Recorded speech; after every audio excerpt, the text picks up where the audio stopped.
Ano-ano ang mga pangunahing pulo sa Pilipinas? Sino ang pambansang bayani? Ano ang pambansang prutas? Pambansang dahon, pambansang sayaw, pambansang hayop, at ano naman ang pambansang ibon? Kailan ang araw ng kalayaan?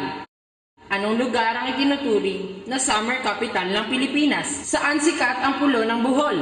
Anong bulkan ang nagpasikat sa Bicol? Saan ang mga sikat na puntahan ng mga turista? Sino ang kauna-unahang presidente? At sino naman ang kasulukuyang presidente? Sa tingin mo ba ay masasagot mo ang mga nasabing tanong? Bakit nga ba kailangan na malaman ng bawat Pilipino ang ating kasaysayan? Dahil Pilipino ka, mahalagang malaman sarili mong kasaysayan.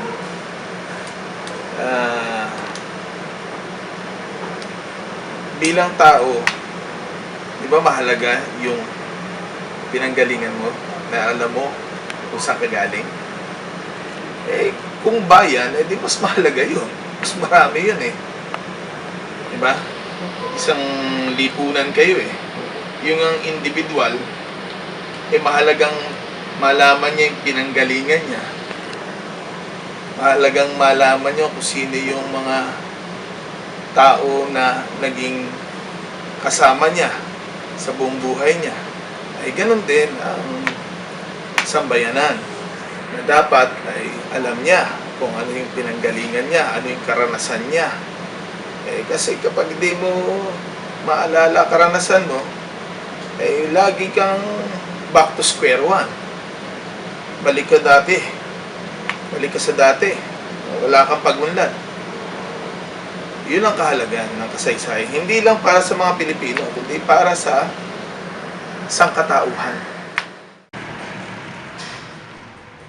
Kami ngayon ay nasa biyahe, patungo sa isang lugar kung saan maraming makatutugon sa aming ginagawang pag-aaral. Isang makasaysayang lugar na pinamamahayan ng mga Espanyol sa panahon nang tayo ay kanilang nasasakupan. Nagsilbi din ang lugar na ito bilang kulungan sa mga pilibustero o itinuturing na kaaway ng simbahan at ang mga Pilipinong naghimagsik.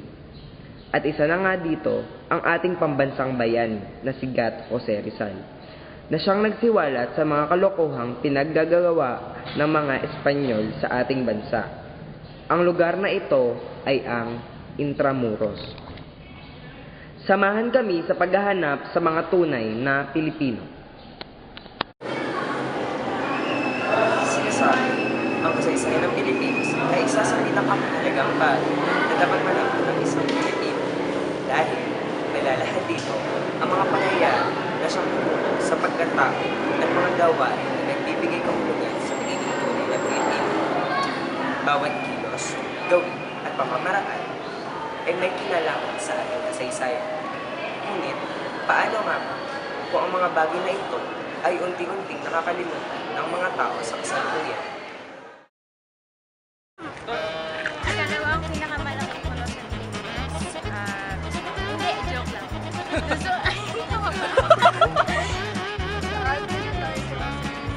Bye. Saan din tayo sa Rizal? Dito!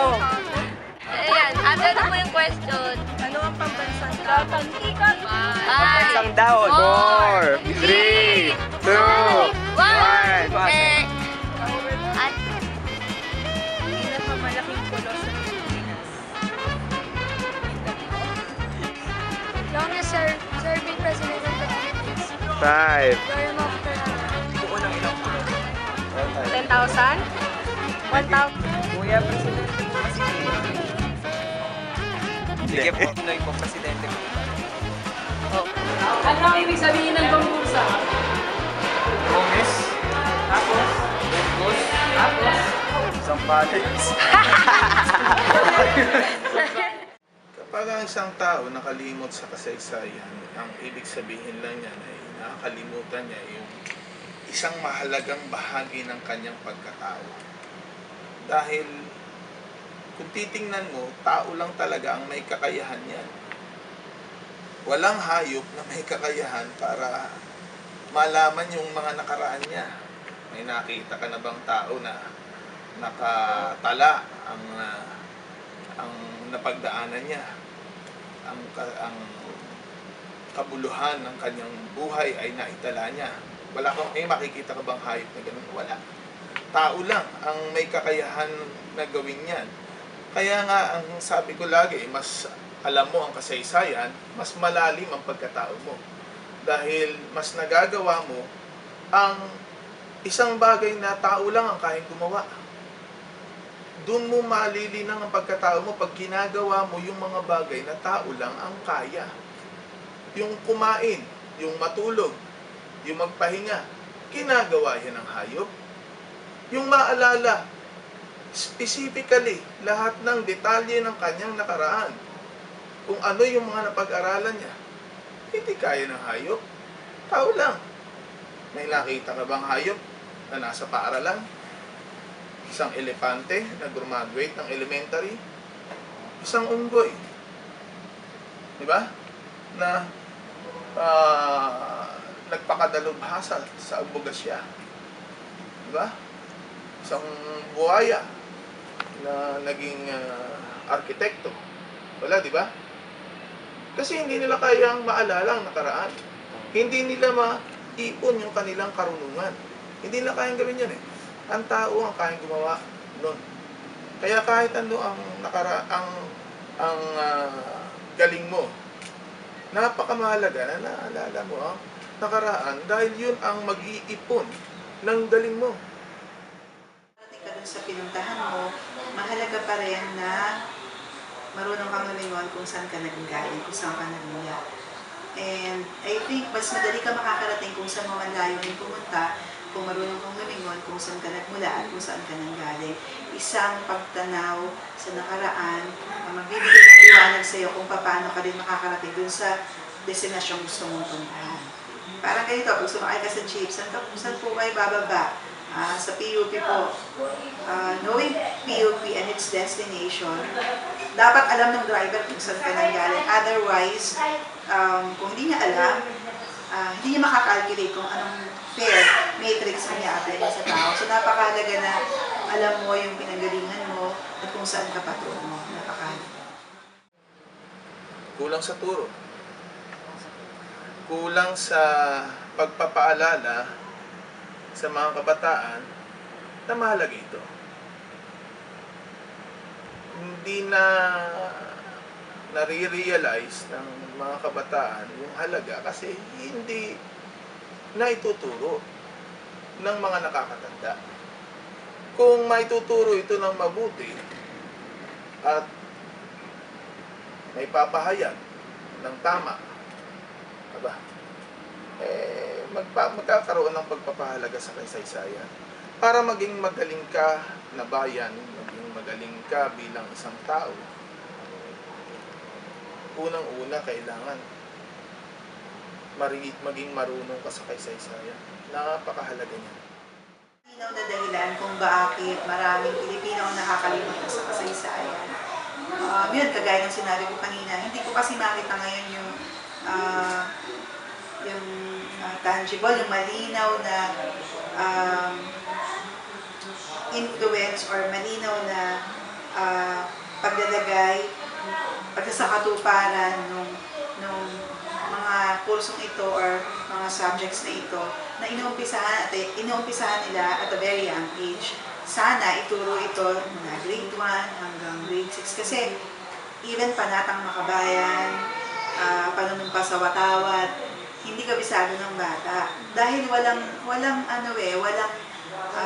it's just of the cognitive level. Wala yung realization ng bata kung anong kahalagahan ng sinasambit niya na panunumpa, panatang makabayan. Pero I can proudly say that at my age now, I can even memorize the old version of Panatang Makabayan and the version of former Senator Raul Roco. Kasi mahalaga yun. Isa pa, siguro sa parte ng mga magulang, kailangan na makita ng bata kung ano yung pagpapahalaga ng magulang about history. Otherwise, you cannot practice what you preach kung hindi nila ginagawa yung gusto nilang ipatupad sa bata. At sa totoo lang, isa sa pinakamahirap ituro yung kasaysayan sa bata. Dahil ang hirap kuhanin ng interes ng bata, kumpara mo yung computer subject to a history subject, I think mas attractive sa kanila yung computer kasi nandun yung mabilis na pacing. But in history, you have to memorize all these names, all these lines, just to pass the subject. But it depends on the teacher kung paano niya gagawin. Maganda, kaakit-akit yung subject na tinuturo niya. Kung paano niya yung gagawin ng nasa magandang proseso at magiging maganda rin sa pananaw ng isang bata. Sa maliit na bata. Mas madali kang magkamali. Mas madali kang maging biktima ng panloloko ng iba. Katulad ng mga kaya tayo naloloko mga Pilipino. Minsan mga Pilipino, madaling makalimot sa nakaraan. Kaya nangyayari, inihahalal uli yung mga nagwalang hiya sa nakaraan. Hindi niya naalala. Nakalimutan na niya eh. Walang hiya pala to dati. Inihalal mo pa uli. Di ba? Kaya napapahamak tayo. Hindi tayo makaabante. Bakit di tayo makabante? Balik tayo sa dati. Yun ang loko sa atin, nandun uli sa pesto. Tama ba? Oh. Educational solution talaga yan. Talagang dapat ay patuloy ang pagsasaliksik kung anong mas makakabuti sa mga kabataan at hindi naman nawawala ang pagtanaw sa kasaysayan bilang mahalaga. Alam naman ng mga tao na nasa academe, no? Na napakahalaga nito. Ewan ko kung yung isang nasa academe na hindi nakikita ang kahalagaan nito, wala akong masabi, no? Pero alam ng lahat na napakahalaga nito kasi ikaw nga na tao, magkaroon ka ng amnesia, di mo alam nakaraan mo, di ba? Ano mangyayari sa'yo? Hindi mo alam kung saan pupunta. Hindi mo alam kung saan ka galing. Hindi ka makakilos. Bakit? Nakalimutan mo kasaysayan mo eh. Sarili mo lang yun, ha? Sarili mo lang. Paano pa kung ang bayan? Nakalimutan niya yung nakaraan niya. Kung nakalimutan niya kung saan siya galing, saan siya pupunta? Anong pagkilos ang gagawin niya? Alam ng lahat kung gaano kahalaga ang kasaysayan. Yan ang unang, pinakamahalagang bagay na dapat nating malaman bilang tao. Nakatutuwa rin namang isipin na sa kabila ng mga taong nakalilimot na, ay meron pa rin iilan na nakababatid patungkol sa ating kasaysayan. At dahil na rin sa kanila, ay mananatili pa rin buhay ang ating diwang makabayan. Hindi kayo ng sa isa and then paki-answer nyo lang in 5 seconds. Ulit po sa inyo. Wait lang. Muna ko.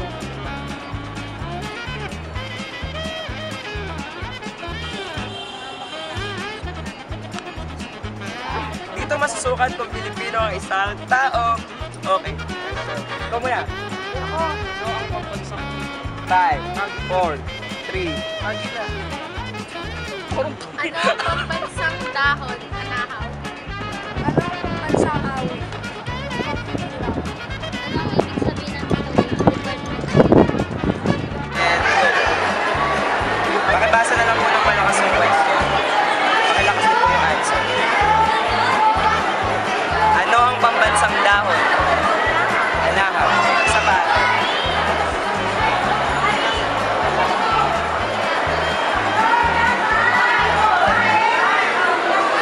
Ano ang ibig sabihin ng DepEd? Isa pa.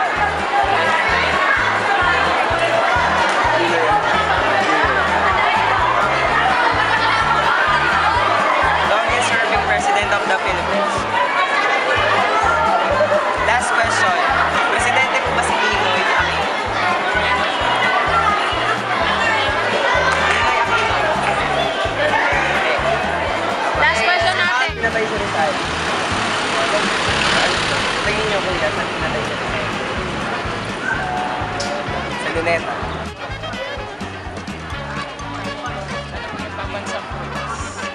Pambansang prutas. Tama, kuya. Bulaklak. Bulaklak. Yan. Ibig sabihin ng DOH.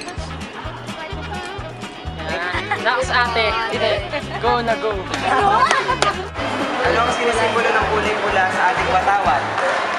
5, 4, 3. Sino ang presidente ng Commonwealth?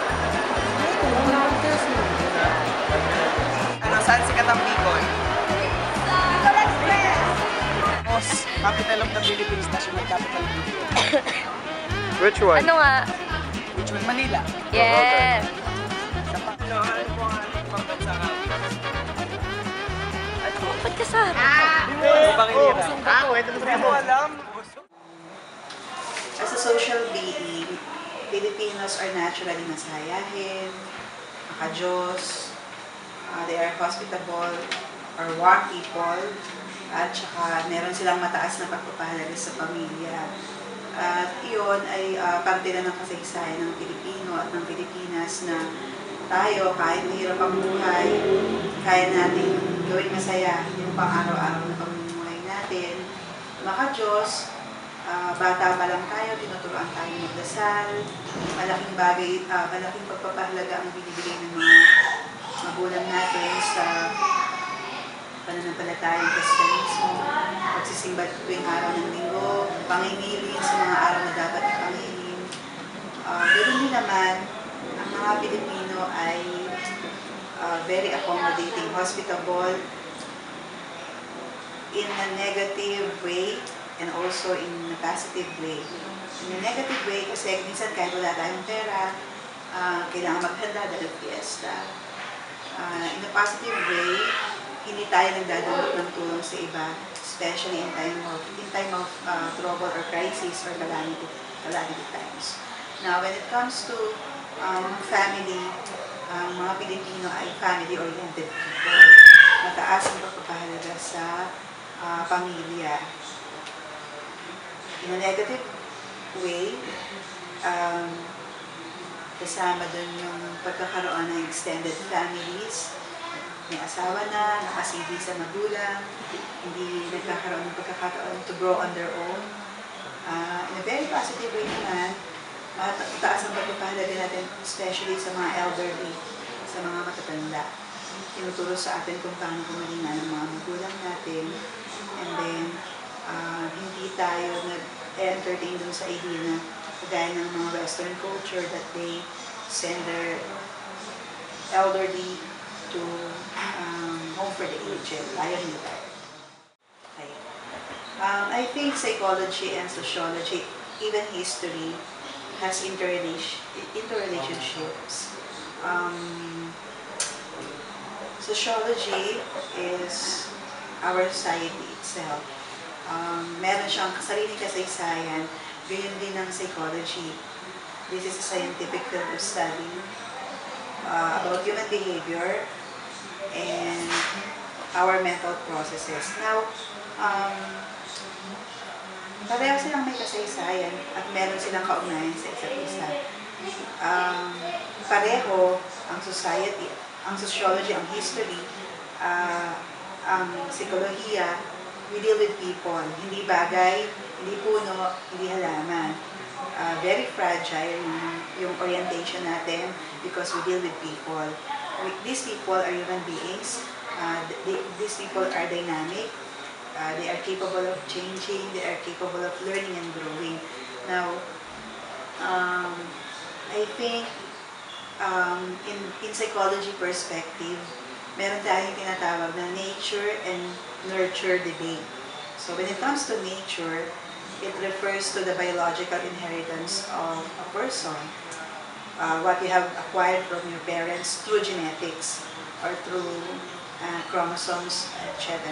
While on the other hand, nurture is about the acquired learning from our environment. So, sino yung environment? It's the society. Ginubuo din ng tao. Yun ang relationship nila. Ang debate doon, alin ang mas mahalaga? The biological inheritance of a man or what this man could learn in the environment. Therefore, my answer could be both. Pareho siyang mahalaga. Mahalaga na magkaroon ng responsableng magulang. Mahalaga rin na ipinanganak ang healthy, malusog, normal. Pero nakasalalay sa paglaki ng isang tao yung kanyang success sa kanyang pagkatao, sa kanyang pamilya, at sa mundong kanyang ginagalawan, sa opportunity na pwedeng ibigay mo sa kanya.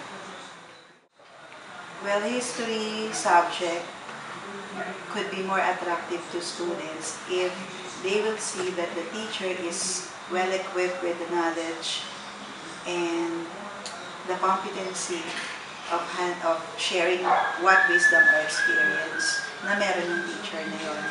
Ikalawa, dapat kung natuturo ka ng history, alam mo rin yung kasaysayan. Remember that hindi natin kayang ibigay sa iba yung isang bagay na wala rin tayo. Therefore, history could be more attractive kung makikita ng bata na yung teacher mismo is nasa buhay kung ano yung tinuturo. I think that's all. Sa milyong-milyong tao sa ating bansa, masasabi natin na mayroon pa ding mga Pilipino na patuloy pa ding nakakaalala sa ating nakaraan. Masakit mang sabihin, ngunit hindi pa rin natin maikakaila na may ilan na tila nakakalimot na. Lumalabas sa pag-aaral na maraming dahilan kung bakit may mga nakakalimot na. At isa doon ay ang kakulangan ng maayos na gabay ng mga magulang. Ikalawa ay ang kalidad ng edukasyon kung saan nararapat na bigyang pansin ang tungkol sa kasaysayan. Mahirap mabuhay nang may isang mahalagang parte ng nakaraan ang hindi mo alam. At ilan lamang iyon sa mga bagay na nakakaalarma sa kalagayan ng ating mga Pilipino ngayon. Lilipas pa ang panahon, maraming madaragdag sa ating kasaysayan. Kaakibat rin nito ang marami pang pagbabago sa ating kapaligiran at pamumuhay. Kaalaman sa ating pinagmulan ang natatanging bagay na higit na kailanman ay hindi mananakaw sa ating mga Pilipino. Isa puso, isa isip, ang diwa ng ating kasaysayan. Ito po si Nico Cabalida. At ako naman, si Xavier Santos, Na nagmumula kay Juan de la Cruz ng kahalagahan ng kasaysayan ng ating bansa. Ito ang Science.